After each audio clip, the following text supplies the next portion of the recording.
Assalamualaikum warahmatullahi wabarakatuh. Aturan mitra, alhamdulillah Mang Barna tiasa napangandai mitra sadaya sakumaha biasa Mang dongengkeun kangge mitra-mitra sadaya neraskeun hanca garapan Mang anu nuju didongengkeun teh carita kalayan judul Pasukan Siluman Haji Prawatasari kenging Aan Merdeka Permana. Mitra kaum dangu supados ulah seueuting yang kolong kana waktos mangga urang teraskeun hanca anu katuna waktos dinten kamari ke hanca anu katuna teh kamari teh parantos dugi ka batan dimonya-monya dipasikeun ka jalmi saurang pangkat jisim abdi mending kusalira dianggo kanggo kawaluyaan rakyat sagemlangna bae gambaran sawios da jisim abdi mah parantos betah kikieuan tos betah jisim abdi mah dugi kadinya nya mitra hanca teh kumaha terasna mangga urang sami-sami lajengkeun deui wae nyangakeun ka sadayana sok kabarayun sadayana.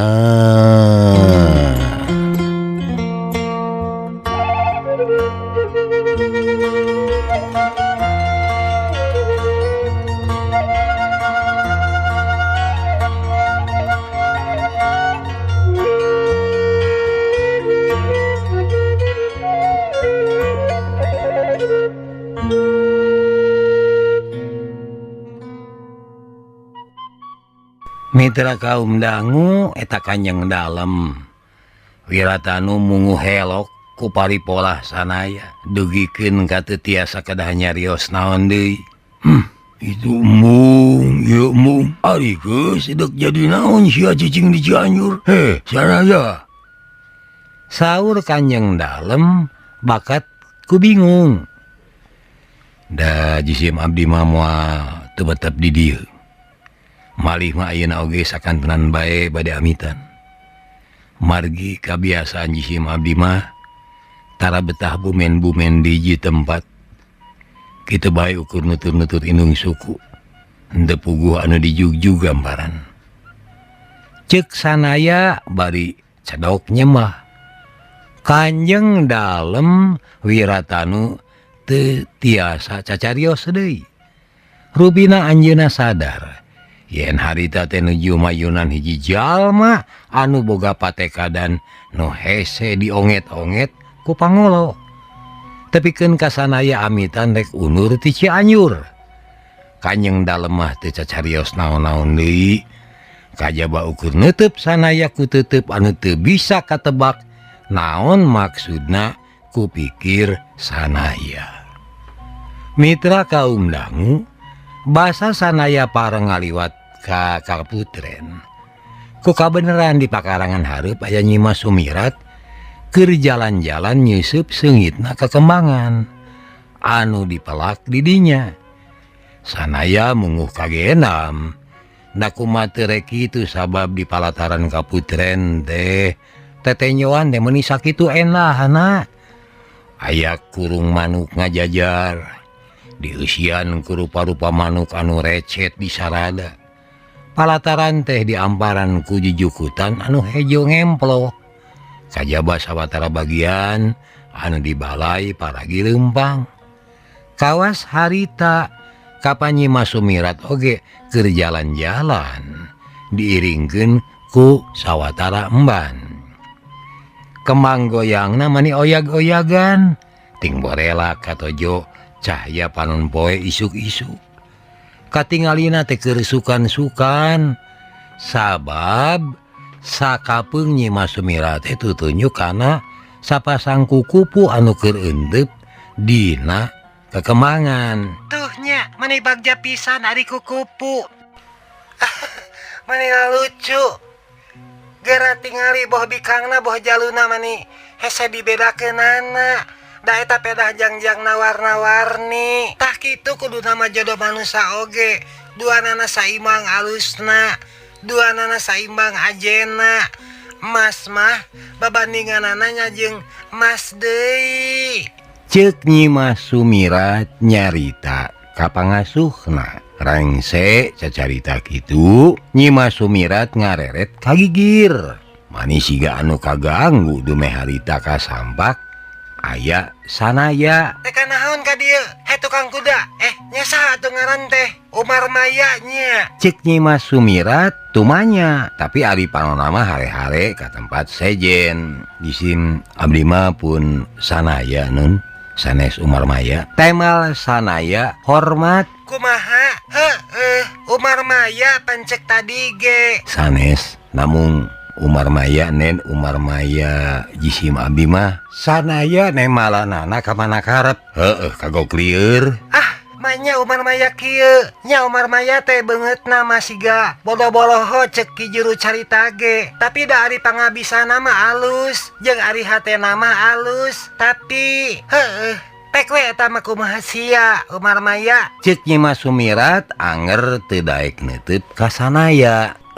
Nen cek sanaya rek sapok-pokkeun amitan ka Nyi Mas Sumirat. Nya kumaha cenah cek ama teh tulus? Tulusnya sia di benum pangkat teh, pangkat naon kitu? Juru duum we atau di dapurnya. Sanaya ngeluk tungkul. He Umar Maya, kumahanya lamun kieu we atuh? Cek Nyi Mas Sumirat mimiti ngalieu ka sanaya. Kumaha nen? Dages ka judi. Naon anu diarep-arep ku sia mah? Kieu we atuh. Kami rek melaan sia, rek nyarita ka ama. Supaya sia dibere dunya barana saloba-lobana nepikeun ka mahi keur 7 turunan. Ngan syaratna sia kudu ingkah ti padaleman. Kumaha?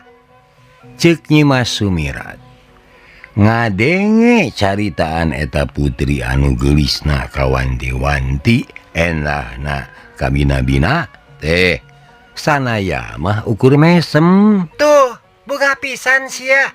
Kitu we nya kudunya barana anu lobana manggunung-gunung mah sia teh moal susah neangan pi pamajikaneun anu gareulis. Bisi rek ngalamar widadari ge pek teh teuing.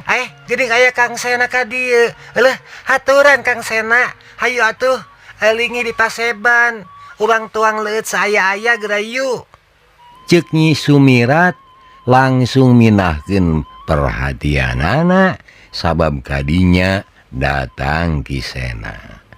Sanaya ngareret nyawe Kisena teh nyambeurkeun. Tapi samemehna teu kanyawan ku sasaha. Ngan aneh saksanajan dihiap-hiap oge ku Nyi Mas Sumirat ari perhatianana mah malah ngadon ka sanaya. Gensena pangapunten jisim abdi tumorojo gadieu teh wireh bade amitan ka Den Sumirat. Cek sanaya rengkuh. Ningali sanaya rengkuh rei beungeut Kisena beureum balas ku era. Ngarasa era da cek manehna mah anu wajib dihormat sarupa kitu teh lain manehna, tapi sanaya wajib dipihormat kusabab ajen kamanusaanana jauh ngaleuwihan menak. Sanaya andika geus teu kudu hormati lawat kitu ka kami. Da dina nas-nasna ajen manusia malain aya dina pangkat menak, tapi dina paripolahna. Ceuk Kisena bari anger teu nganggap di dinya keur aya Nyi Mas Sumirat. Di omongan kitu ari sanaya mah ukur euleuh-euleuhan. Kumaha? Dedengan teh andika rek ingkah ti padalaman sumuhun agen. Da kawitna oge jisim abdi teh bade munjungan ka bumi. Namung papenak di dieu. Samun kitu we kulan jisim abdi teh saja amitan. Margi kanggo jisim abdi aya anu langkung ageng ajena. Tibatan sakadar didamel di padamelan gitu. Jisim abdi teh hoyong ngalalana ngitung lemur ngajajah milangan kori. Sanes teu puguh anu dijugjug namung hoyong ngabanding-banding kahirupan. Manawi atuh di tempat sanes seueur pulunganeun anu ajena langkung munal. Ceuk sanaya Dua nana uplak ngobrol siga di era tempat ukur maranehna duaan. Nya kaharte pisan pamaksudan Andika teh sanaya. Da cacak mun teu kakurung ku gawe. Meureun kami ge bakal milu. Tema kisena. Atuh ari geus sacarita kitu mah jeung wae dua nana teh arinit. Teu basa teu carita teu amitan-amitan acan ka Nyimas Sumirat mah. Basa kisena ngajak sanaya ingkah. Nyimas Sumirat gawena teh olohok we. Meureun manehna teh ngarasa helok. Kunaon manehna manih henteu dianggap pisan. Mitra kaum dangu ari di tengah jalan sanaya teh teu pupuguh sasadu. Perkara naon gitu cik sena heraneun. Nyaeta kami teh baca nyawanan atau tadi bahasa amitan. Kami teh make pirajunan jadi bang layar ka Kanjeng Dalem. Ku kami teh disebutkeun yen anu cocok menang ke Nyimas Sumirat mah nya anjeun pribadi sana. Tapi kumaha kitu sanaya? Nyaeta sabenerna mah kami teh sadar yen ari jodoh mah nya kumaha ceuk anu ngalakona lain dikusur-kusur ku batur. Ari eta ngarasa kitu anjeun teh geus ngusur-ngusur kami nya karena kitu nu matak hampura we pek we eta mah urus kesorangan nya rek diuruskeun kesorangan. Kami rek mangadep ka Kanjeng Dalem rek pupulih ka anjeunna. Yen Andika teh geus nyanyahoanan majar kami boga maksud teu uni. Baru teu uninya sanaya ngarasa reuas ngadengena teu uni nu kitu mah. Dina niatna boga pamajikan kami mah rek neangan wanoja nu basajan we. Moal anu rek newo-newo kawas kawas anu ditatawarkeun ku Andika. Ceuk kisena bari semu seuri ningali kisena. Sanaya oge jadi seuri atuh duanana teh ngahkei sareuri. Eureun-eureun sote saenggeus sanaya bebeja deui. Yen manehna teh rek ningalkeun pamoyanan rek ngalalana deui. Teu puguh Andika mah sanaya. Padahal kami teh sasat mihara pisan. Di padaleman teh aya jalma anu bisa banding tulang teh. Ceuk kisena satengah ngalamun. Kapan geus aya eta mah? Saha atuh? Nya anjeun nyatana eta mah. Anjeun. Anjeun teh bakal jadi hulu jurit anu tangguh. Sabab dipaksa nyekel tanggung jawab anu sakitu badagna. Ingat. Saenggeus kiparana henteu kapake. Eta tanggung jawab dina bebela ka nagara teh ukur anjeun sorangan cenah. Ceuk sanaya teu nyebutkeun yen sabenerna manehna mah ngusulkeun kisena teh sina jadi mangku bumi, pangkat anu leuwih luhur deui, batan hulu jurit. Duh. Kami teh teu sanggup atuh ari kudu digawe soranganan mah teu. Ceuk kisena siga anu maramir. Atuh teangan enteragan ngora anu baris mantuan anjeun we. Kapan di pamoyanan teh aya 300 umpi. Di wengku ku padumu kurang lebih 1.200 urangna. Tina sakitu jalma pasti aya nu bisa nuturkeun tapak lacak urang. Pasti bakal aya anu bisa manggung pikeun banting tulang bebela ka nagara. Nu penting mah bere ku urang waktu, bere ku urang lolongkrang, sabab lamun sagala kumaha kusorangan. Kumaha ceuk sorangan tur teu mere kasempetan kabatur pikeun mil waug nya anjeun teh awal akhir mah bakal ngarasa ripuh. Ceuk sanaya ngadenge papagah sanaya kitu. Kisena ungeuk-ungukan kakara sababaraha bulan kami babarengan jeung Andika sanaya. Tapi mani geus karasa mangpaatna. Aya ku hanya kalau atunya Andika make ngadondek leunta. Nah atuh rek ka mana? Ceuk kisena ngarasa hemeng kupolah sanaya anu hayang init ninggalakeun padaleman. Ya loba diurusin mah. Kami teh boga urusan pribadi anu sakitu juwetna. Adulian di eta oge boga tujuan-tujuan badag anu ngabaud kana urusan lemah cai. Ceuk sanaya bari akhir nama manehna teh nerangkeun tujuan manehna ka kisena sajalan terahna. Baruk hayang gabung kana perjuangan Kanjeng Haji Prawatasari nya. Nya kurang lebih gitu. Malah anyugna ka dieu oge aya patalina jeung eta. Ti tatar bojong lopang kami ngadenge beja. Majar Tuan Peter Skibio teh rek muru pajampangan. Nya cenah ngaliwatan heula pamoyanan. Tapi di dagoan salila-lila eta rombongan kumpeni ti Batavia teh henteu ngaliwat bae. Ceuk sanaya bangun anu haneueul. Arek naon make ngadeuketan rombongan ku di Batavia? Mangka hade montong ganggu. Maksud teh bakal ngariweuhkeun sararea we engkena. Ceuk kisena. Ngadenge omongan kisena sanaya mureleng. Maksud teh lain bakal ganggu ka padaleman. Tapi bakal ganggu karena perjuangan samakta.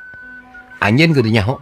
Perjuangan di tatar priangan dina ngalawan kumpeni teh aya dina kadali Kanjeng Haji. Lamun masing-masing boga rancang sewang-sewangan, batan mantuan mah ngadon ngaganggu. Geura ku Andika tengetan. Loba kelompok pajuang anu gagal meruhkeun musuh eta teh balukar digawe sasoranganan bae. Ceuk kisena. Ngadenge kisena nyarita kitu sanaya molohok.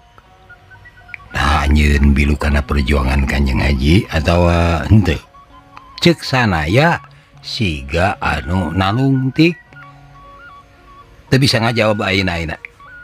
Ngan saupama salila ieu pasukan anu dipimpin ku Kanjeng Haji hese kacerekna. Meureun Andika teh kudu geus bisa ngira-ngira temal kisena. Ngadenge eta omongan sanaya nyerenge. Hatena mani ngarasa atoh jeung reueus. Atuh mun kitu mah sabenerna Kanjeng dalam oge pro kana perjuangan urang Jambangnya. Kami mah teu nyarita kitu. Lamun Andika boga anggapan yen padaleman pamoyanan oge bilu ka kumpeni, Andika ge pasti bisa ngabuktikeun. Kapan buktina? Kanjeng dalem disatru pisan ku Ki Kartadita. Leng atuh sanaya teh mikir ari geus kitu mah uteukna oge kulet deui. Mages ayeuna mah mentong ngira-ngira anu can puguh bule hideungna. Ngan lamun arek ngukuntit pasukan anu dipimpin ku Tuan Peter Skibio, kudu asak-asaknya pikir we. Utama nama montong sok nyieun kaributan, bisi ngabarabekeun sararea. Ceuk kisena deui.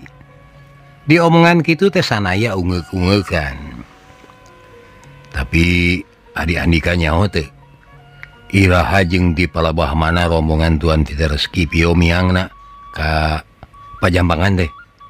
Sanaya teu boleh tumanya. Kaela arek nanahaon make ngukuntit rombongan Peter Skibio. Kami teh hayang tepung jeung Kanjeng Haji Prawatasari. Anjeunna teh kapan lir siluman. Henteu sambarangan jalma bisa nepungan anjeunna. Malah cenah montong boroning anu lain anggotana.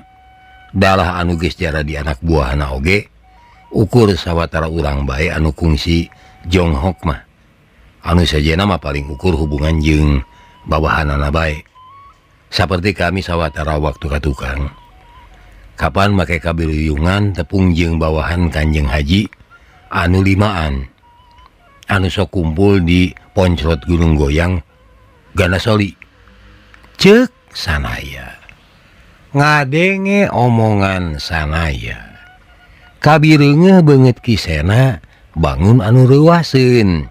Baruk Andika teh geus jonghok jeung para eyang anu limaan? Nya, jonghok jeung Kanjeng Haji Pagerjaya Katutan sajena. Ayaku aneh euy. Ongko Andika teh acan jadi baladna. Tapi nah atuh make geus bisa jenghok jeung para inohong pajampangan segala rupa. Kisena teu kenat-kenat karasa heran. Nyeta. Panjang pisan adi dongeng lama panjang gitu. Mun kudu disebutkeun mah nyeri gitu. Maksudna nya panjang pisan dongengna. Ceuk sanaya bari lang bae jadi inget ka Nyi Rodia. Inget ka Nyi Rodia. Nya kumaha teu rek kitu. Sabab kapan nu matak tumorojo ka poncrot gunung goyang oge, tadi nama ukur hayang dirapalan ku Eyang Haji Pagerjaya. Da harita mah nyaona yen Eyang Haji teh bisa ngarapalan anu hayang kawinan ku sacara Islam. Tapi ari kaki senama sanaya teh henteu medar lalakon sarupa kitu. Manehna mah anger tatalepek deui ngeunaan iraha jeung di mana na rombongan Tuan Peter Skibio teh ngaliwat. Sabenerna mah kami ge kurang nyaho Ari sababna anu sok tugas turni ngulampreng ka tatar priangan teh lain bae Tuan Skibio ceuk Kisena. Mitra kaum dangu memang nya kitu. Sakumaha anu kungsi dicaritakeun dina sajarah. Sanggeus tatar priangan ti Mataram diserenkeun ka VOC sacara de jure wewengkon priangan teh jadi hakna VOC. Ngan sanajan kitu ari sacara de facto mah acan nepi. Ari sababna tatar priangan teh zaman harita mah masih keneh dianggap jauh ti Batavia teh. Jadi pihak VOC teh acan bisa ngarawu sagemlengna kana eta wewengkon. Ngan sanajan kitu ari pangaruhna mah memang geus karasa. Buktina Kanjeng Dalem Wiratanu II mah jadina dalem di padaleman pamoyanan teh geus diangkat tur dibisluitan ku VOC. Padahal kapan ari anu janten ramanama nyaeta Kanjeng Dalem Wiratanu hiji janten dalemna teh diangkat ku rahayat pamoyanan. Margi anjeunna teh sasat anu ngapalaan rahayat ti sagara Herang. Pikeun bumen-bumen di wewengkon anu kiwari nelahna kota Cianjur. Sabubuhan rakyat sagara Herang anu jumlahna kurang leuwih 300 umpi teh dikerid peuti ti sagara Herang. Dibawa kalahan kosong pikeun bumen-bumen pulak-pelak nya kapungkurna Kanjeng Dalem Wiratanu hiji teh katalahna Ki Jaya Sasana. Ieu teh kajadianana kurang leuwih pami telepat mah dina taun 1677 mitra. Pami telepat mah eta teh manghilap deui. Wah. Tapi ti samemeh rahayat anu dipingpin ku Ki Jaya Sasana anyogga Cianjur ge. Ari Cianjurna sorangan mah sacara de jure teh geus jadi milikna kumpeni. Dina harti sejen Ki Jaya Sasana teh ceuk cohagna mah datangna ka wewengkon Cianjur teh saolah-olah ukur nyicingan tanah bogana batur nyaeta kumpeni. Nah gitu nu matak teu kudu heran yen dalem kadieunnakeun mah diangkatna teh nya ku kumpeni. Ceuk Kisena tuka taun harita kakawasaan kumpeni teh can pati natrat di pamoyanan mah. Ngan sanajan kitu ari saban waktu mah memang sok aya kontrol di Batavia gitu. Memang sana dina tahun-tahun ieu teh kabijakeun bakal aya kontrol di Batavia. Anu geus kanyahoan iberna mah nyaeta anu dipingpin ku Tuan Ram de Koof, kontrolna ka wewengkon Bogor. Rombongan company nu dipingpin ku Olaf Christians, kontrolna ka wewengkon Galuh jeung Cirebon. Ari rombongan company anu dipingpin ke Tuan Peter Scipio mah kontrolna teh ka wewengkon Pajambangan. Tapi iraha-irahana kami mah teu nyaho. Maksud iraha-irahana teh nah geus dilaksanakeun atawa acan kami mah teu nyaho bener. Ceuk Kisena nerangkeun. Tapi ku sabab kami acan ngadenge. Tangtuna ge rombongan company anu dipimpin ku Tuan Peter Scipio teh sigana mah acan iyang ka Pajambangan. Sabab lamun nya kitu kami kudu nyaho. Ceuk Kisena bari ngahulang heula. Kela. Aya naon cenah?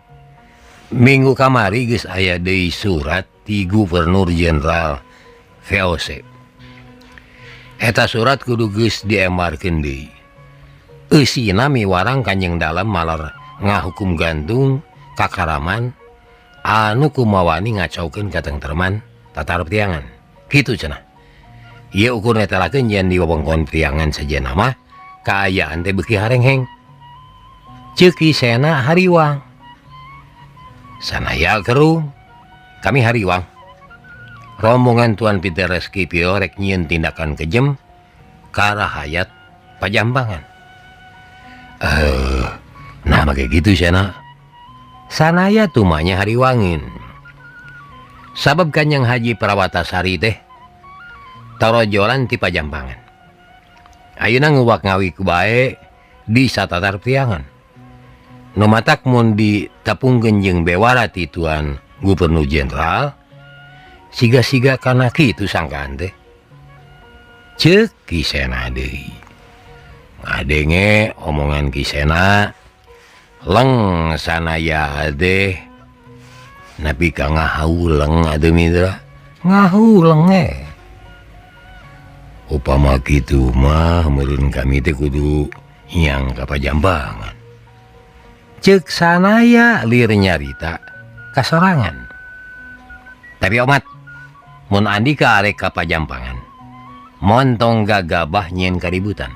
Sing ingat euy, anu korban mah rahayat leutik. Ceuk Kisena teu kendat-kendat nyamere papadon. Sanaya ungeuk tandanya tujuan kana kahayang Kisena. Mitra kaum dangu ukur sapeuting sanaya cicing keneh di padaleman teh sanggeus nyerenkeun pagaweanana ka Kisena. Isukna pasu subuh sanaya teh geus amitan.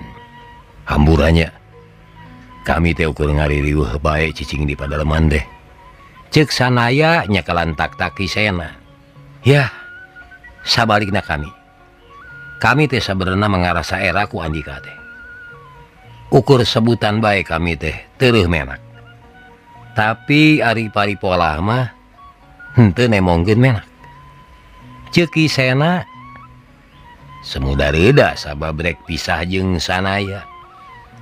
Pikeun kadua kalina sanaya ukur sanggup nyakelan tak-tak Kisena. Obat sing iatna ngurus negara. Omat dina zaman anu riweuh kawas kiwari. Salah tincak saeutik mamalana mah badag. Ceuk sanaya. Kisena ungeuk ngarti kana papadon sanaya. Sanggeus ungeuk song Kisena ngasongkeun kanyut kunang. Naon ieu? Duit hulden keur bakal di jalan. Ceuk Kisena. Da kami mah teu butuh. Temal sanaya bari rek mulangkeun deui kanyut kunang anu eusina merekis ku duit kencring. Bisa jadi andika mah teu butuh tapi batur mah meureun butuhkeun. Ceuk Kisena. keur bagikeun deui ka batur nya arek ditampa we ari kitu mah walon sanaya bari ngajewang deui Kanyut Kunang kamari manehna norak sapajodogan rek dibere raja kaya anu mahi keur satungtung umur. Ayeuna pangasih ti Kisena mah ditampa sabab ajena lain dianggap upah tapi alatan duduluran jeung rasa kacinta Kisena ka manehna. Ningali pola sanaya kitu Kisena mah ukur nyerenge atuh adi geus kitu mah duanana teh papisah. Tah waktu sasalaman sanaya ngarasa kagagas Kisena teh sakitu teureum menak tapi rada nanggang tinu sejen paripolahna basajan jeung henteu gumende teuing iraha bisa tepung jeung Kisena deui. Sanaya geus ngalalana deui. Ayeuna mah manehna teh geus moal kagoda ku anu sejen deui. Geus dipaheutkeun dina hatena. Leumpang teh rek cepet ngidul we. Kapan geus dibejaan ku sasaha oge pajampangan teh wewengkonna ka Cidelagana pernahna aya di tebeh kidul Cianjur. Parat nepi ka tebeh kulon meureun minangka watesna mah jojontor ujung kulon we. Jauhna nataku. Nu matak aya benerna Kisena make makelan duit gulden sakanyut Kunang teh. Sahanteuna atuh adi lalampahan jauh mah meureun perlu bekal. Ngan kitu geuning. Salila nyieun lalampahan ka wewengkon pajampangan teh. Lolobana mah ukur manggihan jalma sangsara anu tulunganeun. Boh tulunganeun anu sifatna nulungan kasalamatan jiwa, boh tulunganeun alatan kasalamatan nyawa. Saenggeus datang ka wewengkon pajampangan beki karasa jeung beki kapanggih yen rahayat saluareun padaleman mah sangsarana teh lain bobohongan. Kejemna kumpeni karasa pisan dina ngadedetkeun kahirupan rakyat teh. Jadi teu salah lamun Kanjeng Haji Parwatasari ngaprak balad pikeun ngarurug kumpeni teh sabab da memang kitu. Kumpeni henteu ngajenan ajen inajen manusia pribumi. Mitra kaum dangu sanaya mah teu kaopan ningali jalma sangsara teh. Nu matak akhirna mah duit Hulden Sakanyut Kunang teh henteu kungsi mimingguan oge geus beak dipake mantuan rakyat anu keur katalangsara alatan lapar. Itu oge sakapeung mah bari jeung dicuriga sagala rupa. Ari anu jadi perkara zaman harita mah henteu sambarangan jalma boga duit Hulden. Lamun lain golongan menak mah moal boga duit. Kitu ge mun menakna anu biluk ka kumpeni. Sanaya oge sakapeung mah deui henteu taat kana papagah Kisena. Anu majar moal nyieun kaributan teh anger we dipilampah. Nya kumaha teu rek kitu. Sabab saban waktu kudu bae tepung jeung jalma jahat anu ganggu ka rahayat. Pikeun ngabelaan rahayat tina gangguan jalma jahat, sanaya kapaksa ngagunakeun jalan kasar. Saban kadenge aya lemur diobrot ku begal, saban didatangan ku sanaya. Atuh lamun geus kitu, balad begal teh bubar katawuran jeung pamustunganana henteu kumawani deui ganggu ka rahayat. Sepak terjang sanaya dina melaan rahayat leutik teh ka emper-emper kadengena. Jawara anu nelahna si Jangjang edan teh populer deui.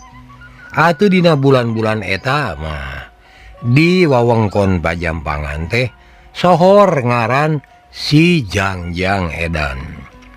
saha ari si Jangjang Edan eueuh anu nyahoeun sabab darah hayat oge karereaan mah ukur ngarasa geus dijait kasalamatanana tapi ari Jonghok mah acan ceuk anu kungsi nyaksian sanaya nguwak ngawik jalma jahat cenah gerakan si Jangjang Edan teh kawas siluman bae gerakanana kacida gancangna mun geus meberkeun Jangjangna cenah sapasang leungeun anu meber teh muterna kacida tarikna leuwih tarik tibatan kolecer sakur musuh anu deukeut awakna bakal ngacleng sabab kababuk ku Jangjang teh. Di wewengkon Pajampangan si Jangjang Edan teh dibika ceuceub ku kaum Karaman tapi dipika cinta ku rahayat leutik salila lalampahan di Pajampangan teh sanaya mah henteu weleh nyilidik jeung nalungtik sok bisi aya rombongan kumpeni anu niatna ngontrol ka eta wewengkon. Aduh salian ti eta sanaya oge henteu weleh nalungtik sugan jeung sugan di eta wewengkon kapanggih Nyi Rodia. Tah ari geus inget kadinya nya ka Nyi Rodia sanaya teh sok ngarasa sedih. Nyi Rodia teh lunta ninggalkeun ku sabab ngarasa keheul dumeh lalaki anu dipika cinta ku manehna teh tetela ngaranna teh sanaya padahal pan sanaya mah cek pangrasana taya deui iwati jalma jahat anu geus ngaruksak kahirupan nu jadi inungna nyaeta Nyi Sunia. Atuh sanaya oge pancek beja mah geus maehan Sunjaya nyatana bapana Nyi Rodia pisan. Nu matak basa kanyahoan yen si Amang teh sanaya teh hate Nyi Rodia teh nya keheul nya handeueul yen salila ieu teh manehna geus teu asa jeung jiga deui nganggapna ka si Amang teh. Mun geus inget kadinya atuh sanaya teh beuki ngarasa sedih bae. Padahal aing teh geus janji rek nih hukum manehna. Tapi kumaha atuh ayeuna bet kieu kajadianana. Ceuk hate sanaya. Sanaya hariwang. Nyi Rodia teh abur-aburan sosoranganan. Heug manehna teh can aya pangalaman kikituan. Nedepi hariwang teh sieun kitu sieun kieu malum pangawak awewe atuh da. Sanaya ge inget ka Nyi Sunia ieu awewe anu geus ngajengleng jadi manusia setengah siluman teh ti heula mah henteu weleh ngukuntit dirina ari ayeuna. Wuri-wuri geus pisah jeung Nyi Rodia, Nyi Sunia oge tara nemongan deui. Moal mah Nyi Sunia teh ayeuna mah ngukuntit Nyi Rodia anakna gitu. Cek hate sanaya. Rek nyarek henteu ari keur hate sanaya mah anger we pinuh ku kahariwang. Kumaha teh rek kitu. Sabab mun Nyi Rodia abur-aburan sorangan pan kaayaan dunya teh keur meumeujeuna harengheng. Komo di DKI mah nya mitra. Eta mah ayeuna. Malah di dieu teh keur genting. Jeung kekacauan teh aya di mana-mana. Nggak bandungan kusadayana. Kekacauan teh aya we. Ulah dinten teh nya. Sok diberitakeun dina iliki TVC geuning ayeuna ieu mah zaman ayeuna ieu mah. Ieu mah ya internet heula. Kekacauan di mana-mana geuning. Tapi deui mun Nyi Rodia teh dikukuntit ku indungna, tacantang tuh manehna jadi aman. Aing inget Nyi Sunia teh sakitu amekna basa nyaksian Nyi Rodia. Layut bae jeung aing. Aing ngajudi Nyi Sunia teh pasti timuruan ka anakna. Ceuk hate sanaya. Sanaya ngajudi.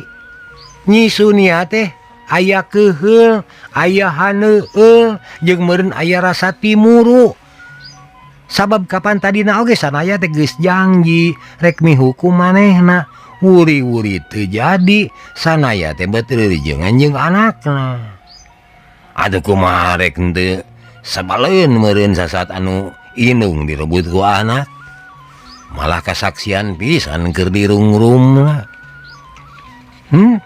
Keur dilengkahanana nya mitra ku Nyi Sunia nu mata kelamunnya Nyi Sunia ngukuntit Nyi Rodia malah bisa-bisa Nyi Rodia teh dikukuntit bahaya kitu cek hate sanaya. Ingat kadinya di sapanjang jalan teh sanaya teu oleh tetelepek sugan jeung sugan urang lemur anu diliwatan ku manehna teh manggihan budak awewe rumaja anu luntalanto ka kalebah dinya.